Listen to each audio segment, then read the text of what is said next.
What's going on, guys? I'm back here with some more NFL offseason talk. We're talking now about the NFL draft, as the draft is only 3 weeks away, and of course the Minnesota Vikings slotted in with the third overall pick in the NFL draft. They have a lot of great options for some elite talents, and once Minnesota was for sure locked in at number 3, I talked to my friends who are Vikings fans, and at first we were talking about being okay with either Matt Kalil, Justin Blackmon, or Morris Claiborne, 3 guys who are considered elite prospects at their respective positions, which happen to be the Vikings' top 3 positions of need.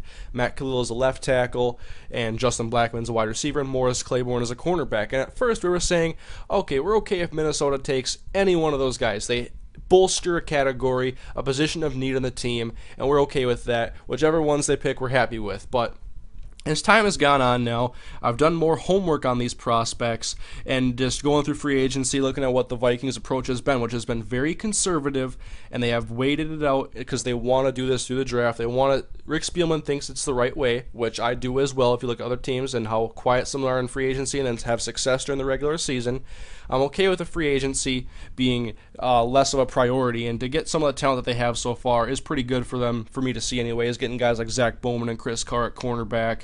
Guys that might not be starters but can still be contributors in a depleted secondary. That's what I like to see.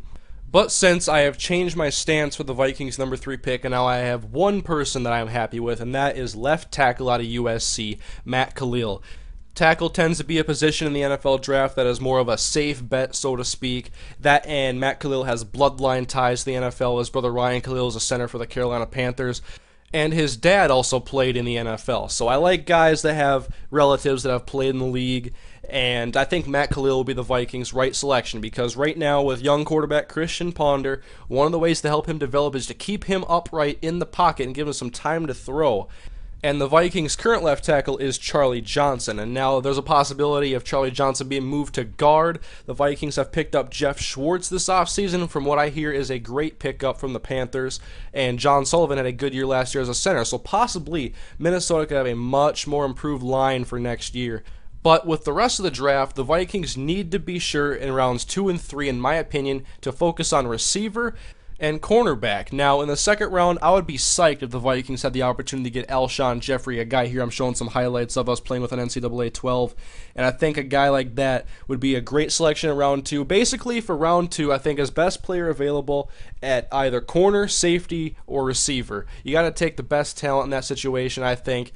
And I kind of think the same thing with round numbers 3 and 4. That's where you got to focus on the secondary and the receiver, in my opinion. But I just want to make this quick video, guys, to basically say I want the Vikings to take Matt Kalil number 3 overall, which I expect them to do, and I hope they do. But what do you guys think the Minnesota Vikings should do in this draft?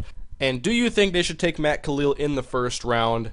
I will likely bring up this subject again in a more in-depth video with some more prospects. I want to get this quick video up on my channel, but thank you guys for watching. Some more NFL offseason talk here coming soon as the NFL draft approaches. So thank you for watching, and I'll see you guys next time.